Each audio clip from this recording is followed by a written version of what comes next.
Hello friends, garden and kitchen লাভার শেফালি চ্যানেলে সবাইকে স্বাগত জানাই। দেখুন, এই ভুট্টা গাছগুলো আপনাদের সামনেই বসিয়েছিলাম। ছোট্ট ছোট গাছগুলো কত সুন্দর গ্রোথ নিয়েছে। আবারও একটা পদ্ম ফুলের কিন্তু কুড়ি চলে এসছে, আর কত ছোট ছোট ড্রাগন ফুলেরও কিন্তু কুড়ি এসছে। আর বেশ কিছু ড্রাগন ফল কিন্তু পেকে যাওয়ার কথা, আর বেশ কিছু পাকার জন্য প্রায় রেডি। তো চলুন আজকে কি কি সবজি এবং ফল হারভেস্ট করছি সেটা আপনাদের সাথে শেয়ার করব। তো দেখুন, পাতিলেবুগুলো কিন্তু প্রায় কালার ধরতে শুরু করেছে। তো এইবার ধীরে ধীরে এগুলোকে হারভেস্ট করে নিতে হবে। যখন প্রয়োজন হারভেস্ট করেও থাকি। এটা একটা শসা প্লাস্টিকের মধ্যে রয়েছে।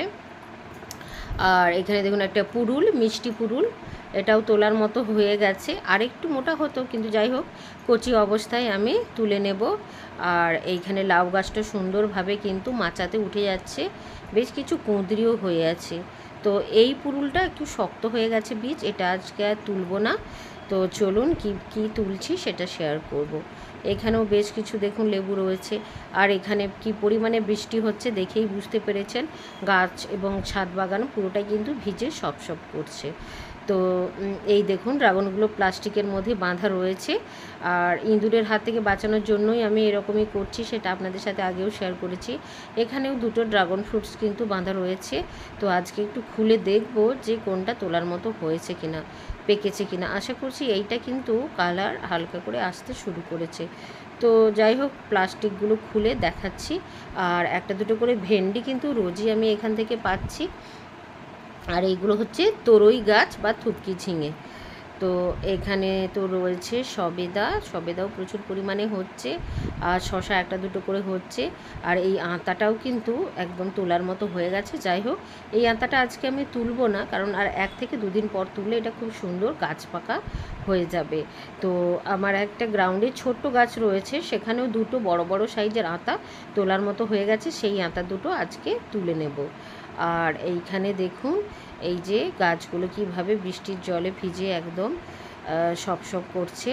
আর দেখুন এখানে রয়েছে ভুট্টা, ড্রাগনের কিন্তু আবারও প্রচুর ফুল এসছে। আর বেশ কিছু ফুল কিন্তু 1-2 দিনের মধ্যেই আবার ফুটবে, অর্থাৎ হ্যান্ড পলিনেশন করে দিতে হবে। আর এইটা এখানে রয়েছে আমার পটল গাছগুলো। তো মোটামুটি আগে ছাদ বাগানটা ঘুরে দেখে নিচ্ছি কি কি তোলার আছে কিনা, তারপর অবশ্যই এক এক করে আমি সব তুলতে থাকবো। দোপাটি ফুলগুলো কিন্তু সুন্দরভাবে ফুটছে। এটা কালো আদা, এটা সেন্টেড আদা এখানে রয়েছে। আর এখানেও আবারও বেশ কিছু ছোট ছোট ড্রাগনের ফুলের কুড়ি দেখা যাচ্ছে। আর এখানে দেখুন আমার G9 কলা গাছে একটা মোচা কিন্তু রেডি বেরোনোর জন্য। তো মোচা বা ফুল এলে অবশ্যই আবার তারপর আপডেট দেব। আর এখানে আমার শশা গাছগুলো রয়েছে দোপাটি, বুগেনভেলিয়া, এই সমস্ত গাছ। তো চলুন এরপর আমি প্লাস্টিকগুলো খুলে খুলে দেখি কি কি তোলার মতো হয়ে গেছে। এই শশাটা কিন্তু বাড়বে না, এটা ছোট্ট হয়ে গেছে, যেহেতু গাছ পুরনো হয়ে যাচ্ছে ধীরে ধীরে শশাগুলোও কিন্তু সাইজ ছোট হয়ে গেছে। আর দেখুন প্লাস্টিকের ভেতরে এই ড্রাগনটা ছিল, কি সুন্দর লাল কালার হয়ে গেছে। তো ড্রাগন ফ্রুটটাও তুলে নিলাম। দেখুন এখন কিন্তু বেশ বড় বড় সাইজের ড্রাগন ফলগুলো হচ্ছে। আর এখানে দেখুন কুঁদরি হয়ে আছে, 2-4টে কুঁদরি। এখানে ওখানে কিন্তু প্রচুর কুঁদরি রয়েছে। তো চলুন সমস্ত কুঁদরিগুলো তুলে নিই। এই দেখুন কুঁদরিগুলোকে সব তুলে নিলাম। এরপর পুরুলগুলোকে তুলে নেব, মিষ্টি পুরুলগুলোকে। আর প্রচণ্ড বৃষ্টির মধ্যে কিন্তু এমনিতেই যে কোনো ফল বা সবজি খুব কমই হয়, সরি। তো এইখানেও একটা দেখুন পুরুল কত সুন্দরভাবে ভেতরে নেটের মধ্যে ছিল। তো এটাকে তুলে নেব। এইরকম কচি অবস্থায় খেতে এগুলো কিন্তু বেশি মিষ্টি হয়। তো একটা পুরুল এখানে তুলে নিয়েছি। আরও একটা পুরুল কিন্তু দেখুন এই যে ভেতরে এখান থেকে ছিল, এটা তুলব না, এটা বীজ শক্ত হয়ে গেছে। এইটা কিন্তু নরম আছে। তো এটাও আজকে কিন্তু আমি তুলে নেব। চলুন কাটার দিয়ে কেটে নিই।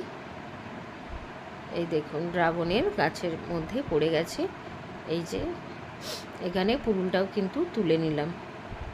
কতগুলো কুঁদরি পুরুল। তো দুটো থাই আমড়া বা মিষ্টি আমড়াও তুলে নেব চাটনি বানানোর জন্য, কেননা দেখুন কি পরিমাণে আমড়া ধরে আছে ছোট্ট একটা গাছে। তো হারভেস্ট করলে বারবার তবে কিন্তু সবগুলো বড় হওয়ারও সুযোগ পাবে। তো এখান থেকে দুটো একটু বড় সাইজ দেখে আমরাও কিন্তু তুলে নিলাম। তো এখানে থার্ড ফ্লোর থেকে কুঁদরি, মিষ্টি পুরুল, ড্রাগন, আর ভেন্ডি তুলে নিলাম এবং আমড়া, মিষ্টি আমড়া। আর এখানে দেখুন সেকেন্ড ফ্লোরে দুটো চাল কুমড়ো ধরে আছে। তো প্লাস্টিক দিয়ে ছোট অবস্থায় আমি বেঁধে রেখেছি পলিনেশন করার পরেই। তারপর দেখুন এখানে আরও একটা শশা রয়েছে, এটাও প্লাস্টিক দিয়ে বেঁধে রেখেছিলাম, খুলেছি, নাহলে পাখিতে নষ্ট করে দেয়। তো এই দেখুন শশাটাও তুলে নিয়েছি। চাল কুমড়োটা বেশ কচি, তো আর একটু বড় হোক তারপর এটা তুলে নেব এই দুটো, তখন অবশ্যই আপনাদের সাথে শেয়ার করব। তো আপাতত চলুন গ্রাউন্ডে। তো গ্রাউন্ডে দেখুন, এখানেও গ্রাউন্ডের বাগানে প্রচুর পেয়ারা ধরে আছে গাছের মধ্যে, একটা দুটো করে কিন্তু ডাসা হলে তখন হারভেস্ট করে নিচ্ছি। এখানেও দেখুন আমার এই যে গেটের ওপরে প্রচুর পরিমাণে কিন্তু পেয়ারা ধরে আছে। এখানেও একটা বেশ বড় সাইজ রয়েছে, কিন্তু ডাসা হতে আর 1-2 দিন টাইম লাগবে। তো থাক, পেয়ারাগুলো আজকে তুলব না, জাস্ট আপনাদের একটু দেখিয়ে নিলাম। তো এরপর চলে এলাম আমার পশ্চিম দিকের বাগানটা। দেখুন কীভাবে বরবটি, লাউ, ঝিঙে উচ্ছে গাছ একদম মাচা ভরে গেছে। আর এখানে তো রয়েছে আনারস এবং বস্তার মধ্যে G9 কলাগুলো এখনও হারভেস্ট করার মতো হয়নি। তো এখানে দুটো আতা প্লাস্টিকের মধ্যে বেঁধে রেখেছি, এগুলো কিন্তু একদম হারভেস্ট করার মতো হয়ে গেছে। তো আতাগুলোর প্লাস্টিক খুলে নিয়ে তারপর দেখাচ্ছে আপনাদের। দেখুন কত বড় বড় সাইজের হয়েছে, একদম ছোট্ট একটা আতা গাছ, 2 বছর বয়স। প্রচুর পরিমাণে আমি কিন্তু হ্যান্ড পলিনেশন করে আতা ধরিয়েছিলাম। তো যাই হোক, যে কারণে সব বড় অবস্থায় কালো হয়ে পড়ে গেছে। আর এই দুটো মোটামুটি আমি এখান থেকে পেয়ে গেলাম। এটা বাড়িতে রেখে দিলে, চালের ড্রামের মধ্যে একদিন রেখে দিলেই কিন্তু খাওয়ার মতো হয়ে যাবে। তো আমার এই হারভেস্টিংয়ের ভিডিওটা কেমন লাগলো অবশ্যই কমেন্ট করে জানাবেন এবং আমার পাশে থাকবেন। অবশ্যই যারা নতুন আছেন তারা অবশ্যই আমার চ্যানেলটি সাবস্ক্রাইব করে পাশে থাকবেন এবং নিত্য নতুন টিপস পাওয়ার জন্য কিভাবে এত সুন্দর ফুল, ফল, সবজি আমি রোজ হারভেস্ট করছি সেই গোপন তথ্য আপনারাও জানতে পারবেন।